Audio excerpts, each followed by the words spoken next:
Martin, we're down here at the Running Show 2013. You're down here with Human Race. You're going to do a lecture, I'll say very formal, on pacing in a little bit. Yeah, you've made me laugh there, Paul. A lecture takes me back to my old days of academia. It's not quite going to be a lecture, more a friendly bit of chat, because like I see it a lot where people make an absolute hash of getting their pace right. You know, they invest so much time into their training and their practice racing and months of investment into their running. They get to race day and it all goes pear-shaped.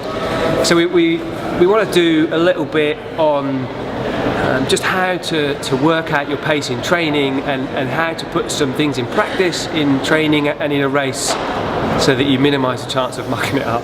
So yeah, we'll still call it a lecture because I can understand that. So you're going to have a lecture and then you're going to actually take them out for a run? And Yeah, well we're here at Sandown Park, so I was hoping we were going to be able to bowl all the way around the racecourse. Get some few jumps in. But we're outside, we're on the paddock, so first we're going to do a lecture inside, and then hopefully some of those folks are going to come outside and we're going to do some practical based on learning to understand what it feels like to run at different paces. It's all well and good doing it here at the running show, but really we're after giving people some practice to say, right, you've had a little go here, go and have a crack in some races. I mean, obviously you've been to lots of races, and you know, some of the big marathons you get pacing charts and everyone talks about pacing, but I mean there's not a lot of actual training where people get an opportunity to talk more about their pace. They kind of set off on a 10-minute mile. Yeah, there's also a lot of different stuff out there on pace, which is why I think that the guys at Human Race have put on a pacing series, a series of 3 events. The first one's gone, that was the Garmin Kingston Run Challenge back in October.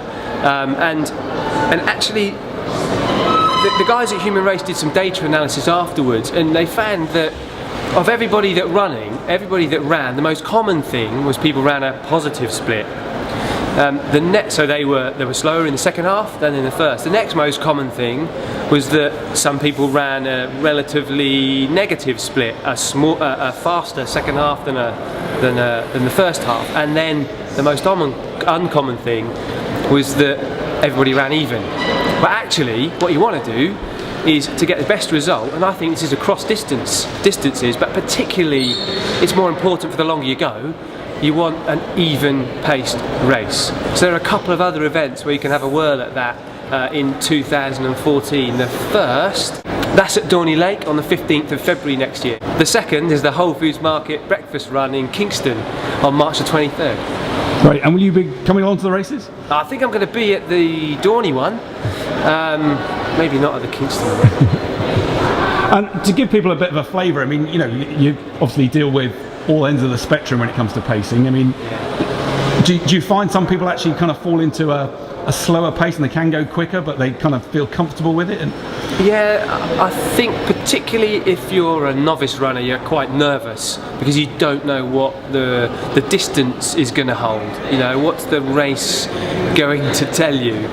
So novice runners, they'll often start off too slow because they don't understand how to release the effort economically, efficiently out across the entire race, or they do exactly the opposite and they bomb off at top speed, and of course, you know, the second half's really a sufferfest and it's really uncomfortable.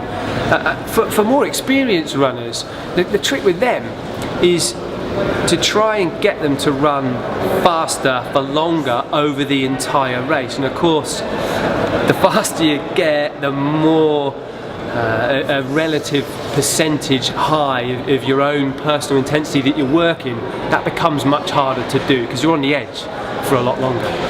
And obviously the different races in the series, distances of races I'm looking at. So I mean, you know, they're good for half marathons and full marathons.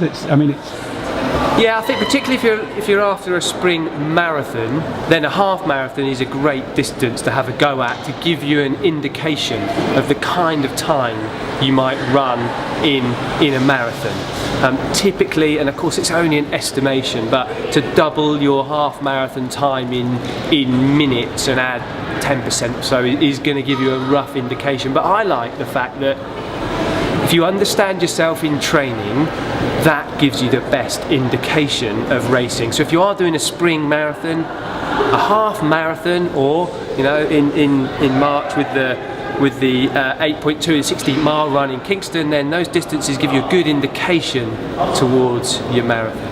Well, that's great, and well, we won't hold you up too much because I know you actually got to go and do your lecture and then a run. And, Friendly chat. Friendly chat. And I believe, obviously, congratulations, you've got another 2 members to the family. Thank you very much. Yeah, I've got to pace myself at home as well with 2 new boys. Well, we wish you all the best and we look forward to seeing more about the series. Thanks, Paul.